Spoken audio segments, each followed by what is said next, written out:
یہ رمضان المبارک کا جو مہینہ ہے یہ اللہ تعالیٰ کی طرف سے مومن بندوں کے لیے عظیم تحفہ ہے، بہت بڑا گفٹ ہے اللہ تعالیٰ کی طرف سے، لیکن اس کو سمجھنے کی ضرورت ہے۔ یہ اسلامی کیلنڈر کے اعتبار سے نواں مہینہ ہے، اول سے آخر تک دن رات صبح شام لمحہ لمحہ اس کا بابرکت متبرک اور مقدس ہے۔ تو یہ سارے کے سارے 11 مہینے ٹریننگ کے ہوتے ہیں۔ 11 مہینے جتنے بھی رمضان کے علاوہ ہیں یہ سب ٹریننگ کے ہیں، یہ پلاننگ کے ہیں۔ موت کے بعد کی زندگی کو پیش نظر رکھنا ہے، خبر میں کیا ہوگا پیش نظر رکھنا ہے، امیگریشن کاؤنٹر کو کیسا فیس کریں گے، حشر میں میزان عمل کو کیسا سامنا کریں گے، یہ پیش نظر ہونا ہے۔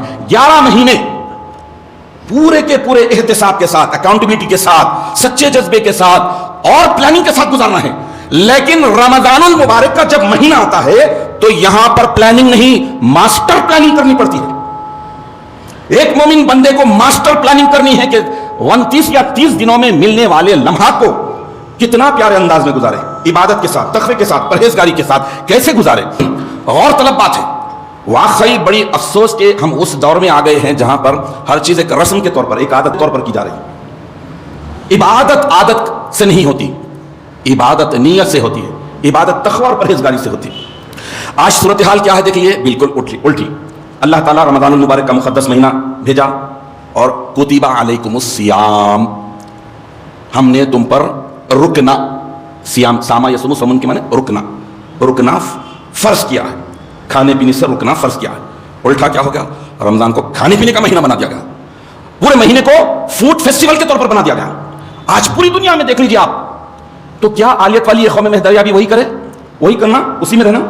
اللہ دیا ہے تو وقت پہ تھوڑا کھا لو، سحری کو بھی کر لو، افطار بھی کر لو، اور ذرا سوچو کہ جو لطف، جو ہستیاں تقوی اور پرہیزگاری کی بلندیوں پر تھے، معراج پر تھے، سحری کو کچھ نہیں ملتا تھا، فاقوں میں بھی روزہ رکھا، اللہ کا خود کیسے پائے؟ ان کے پاس بھی فیملی تھی، ان کے پاس بھی جذبہ تھا، ان کے پاس بھی نفس تھا، لیکن اسی نفس کو کچھ لے جس کو کچلنے کا حکم دیا جاتا ہے۔ اور ایک پوائنٹ کی بات، اللہ تبارک و تعالیٰ رمضان المبارک کے مقدس مہینے کے تعلق سے فرماتا ہے، بخاری اور مسلم یہ حدیث آئی ہے، حضرت ابو ہریرہ رضی اللہ تعالیٰ عنہ سے مروی ہے، حضور اکرم صلی اللہ تعالیٰ علیہ وسلم ارشاد فرماتے ہیں کہ اذا دخل رمضان فتحت ابواب الجنہ۔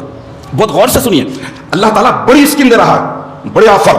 جب رمضان المبارک کا مہینہ آتا ہے تو کیا ہوتا ہے، اوپن دا ڈور، بلکہ اللہ تعالیٰ جنت کے دروازے کھول دیتا ہے۔ دوسری بڑی اسکیم، دوسرا بڑا آفر، وغلقت ابواب جہنم، اور جہنم کے دروازے بند کر دیتا ہے۔ پھر تیسرا بڑا آفر، یہ بھی سنیے، ہمیشہ سنتے ہیں، اس سلسلۃ الشیاطین، اور شیاطین کو جکڑ دیا جاتا ہے۔ ہو گیا؟ تو رمضان المبارک میں کیا کریں اللہ تعالیٰ، یہ بڑے آفر دے رہے ہیں۔ رمضان المبارک میں اللہ تعالیٰ شیطان کو جکڑنے کا وعدہ کر رہے ہیں، نفس کو نہیں۔ نفس بتا رہے ہیں کہ نفس کو کنٹرول تم کرو، نفس پر قابو تم پاؤ، کیونکہ شیطان سے بھی بڑا دشمن نفس ہے۔ اسی لیے تو کھانے پینے سے، جماع سے، صحبت سے دور رہنے، رکنے کا حکم دیا گیا۔ آج الٹا ہو گیا، صورتحال کیا ہے، الٹا ہو گیا کہ فوڈ فیسٹیول بنا دیے گئے ہیں دنیا بھر میں۔ آپ دیکھ لیجئے، تقوی اور پرہیزگاری ہوگی تو بندہ سحری بھی کرے گا، تو اہتمام کے ساتھ برکت حاصل کرنے کے لیے اللہ کے دیے ہوئے رزق کو اللہ کا ذکر کرتے ہوئے کھائے گا، اور پھر جب افطار کا موقع آئے گا تو اللہ کے رزق کو برکت حاصل کرتے ہوئے اللہ کا ذکر کرتے ہوئے کھائے گا۔ یہ نہیں کہ الگ الگ ٹائپ کے ڈشز ہو، بڑی بڑی ڈشز ہو، کھا رہے ہیں، اتنا کھا رہے ہیں، زیادہ کھاتے کی یہ عام بات ہے کہ جسم ڈھیلا پڑ جاتا، جسم ڈھیلا پڑ جاتا، اور وہیں روح مردہ ہو جاتی ہے۔ جتنا کم کھائیں گے جسم ٹائٹ رہے گا اور روح زندہ رہے گی۔ تو رمضان المبارک میں الٹا ہو گیا ہے کہ کھانے پینے سے روکا گیا، تو رمضان المبارک آتے کہ کھانا لگ گیا، یہ عام بات ہو گئی۔ ابھی 5-6 دن 7 دن باقی ہیں، ہر کوئی محاسبہ کرے اور پلان کرے، ماسٹر پلان بنائے کہ رمضان المبارک میں کھانے پینے کا حکم نہیں ہے، کھانے سے روکا گیا ہے، لہٰذا ضرورت کی تکمیل کرنی جائے اور اپنے آپ کو عبادت میں، ریاضت میں، اللہ کی خوشنودی میں، تقوی اور پرہیزگاری کے کاموں میں لگا رکھے۔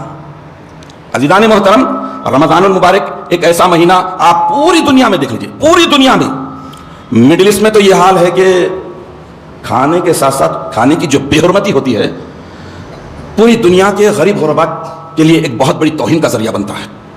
جو مستحقین ہیں، جنہیں کھانا نہیں ملتا ہے، ان کے لیے تو وہ بہت بڑے لعنتی بنے ہوئے ہیں۔ تو یہ اس چیز کے لیے ابھی سے پلاننگ کرنی ہے۔ ماہ رمضان کو ماہ پکوان بنا رکھا ہے، ماہ رمضان کو ماہ پکوان بنا رکھا ہے، ہر خان پر ایک نیا خان سجا رکھا ہے۔ نہ ذکر، نہ نماز، نہ قرآن پڑھتے ہیں، نہ ذکر نہ نماز نہ قرآن پڑھتے ہیں، بس ہاتھوں میں ایک شیطان اٹھا رکھا ہے، خوب سو کر وقت افطار اٹھ جاتے ہیں، خوب سو کر وقت افطار اٹھ جاتے ہیں، خود کو مرضی کا مسلمان بنا رکھا ہے۔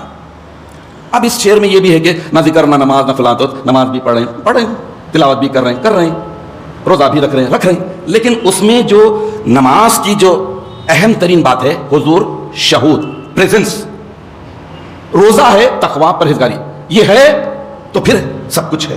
اگر یہ نہیں ہے تو صرف ایکٹنگ ہے، اور ایکٹنگ کے پیسے نہیں ملتے، یہ طے ہے، اداکاری کے پیسے نہیں ملتے۔ جو واقعی اللہ کا وفادار ہوتا ہے وہ اداکار نہیں ہوتا۔ آخر ایسا کیوں ہے؟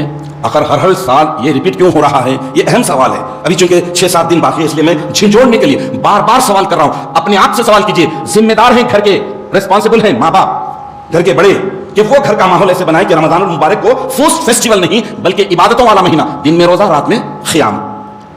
تھک گئے قیام کرتے کرتے، جاگتے جاگتے اللہ کی عبادت بندگی میں ذکر کرے، تراویح پڑھے، سو جائیے، سونا بہتر ہے، یہ نہیں کہ جاگ کر لغویات میں، خرافات میں۔ اب آج دیکھ لیجیے پوری دنیا میں اب ایک نیا فتنہ شروع ہو گیا، وہ اپنی قوم میں بھی آ گیا۔ کیا ہے؟ رمضان ایکسپو۔ رمضان ایکسپو کہتے ہیں، اب شروع ہو گئے، سٹائلس لگنا شروع ہو گئے، لگنا۔ آپ پوری دنیا میں دیکھ لیجیے، پورے حیدرآباد میں ایک نیا شروع ہو گیا، شادی خانوں میں ایکسپو کے نام سے شروع ہو گیا۔ یا پھر آپ مسلم کنٹریز میں دیکھ لیجیے کہ رمضان المبارک کی راتیں قیام کرنے کے لیے وہاں پر کیا ٹی وی پروگرامز، وہاں پر مقابلے اور کوئز مقابلے، بلا بدتر، یہ جیتو، بائک جیتو، کار جیتو، آپ دیکھ لیجئے۔ یعنی رمضان المبارک کی بابرکت راتوں کو ستیہ کرنے کے وہ سارے حربے، کیوں؟ شیطان کو تو اللہ تعالیٰ نے جکڑ دیا، لیکن نفس کو قابو میں رکھنے کا اللہ نے حکم دیا ہے۔ نفس کو کنٹرول کرنا بندے کا کام ہے، مومن کا کام ہے۔ اللہ تعالیٰ اتنی بڑی بڑی لبرٹیز دی ہے، جنت کے دروازے کھول دیے، بڑا آفر، دوزخ کے دروازے بند کر دیے، بڑا آفر۔ خالی دروازہ نہیں، دروازے جنت کے بھی دوزخ کے بھی، پھر شیطان کو بھی چکر دیے، یہ بھی بڑا آفر ہے۔ ایک شیطان نہیں، شیاطین کو چکر دیے، لیکن اس کا بھی، شیطان کا بھی ابو ہے نفس کے تعلق سے بس اللہ تبارک و تعالیٰ روزے کا حکم کیوں دیے؟ کھانا پینا، گھر میں اسٹاک سب کچھ رکھا ہوا ہے، رک رہے ہیں، کیوں؟ نفس پر کنٹرول کرنا ہے، نفس کو اپنے قابو میں کرنا ہے۔ 11 مہینے ٹکاٹک کھائے، اللہ کے رزق کا کھائے، لیکن اب رکنا ہے، اور اب رک کے اللہ کے حکم کی تعمیل کر کے بتانا ہے کہ اللہ تعالیٰ یہ جو حکم دیا ہے تقویٰ اور پرہیزگاری حاصل کرنے کے لیے۔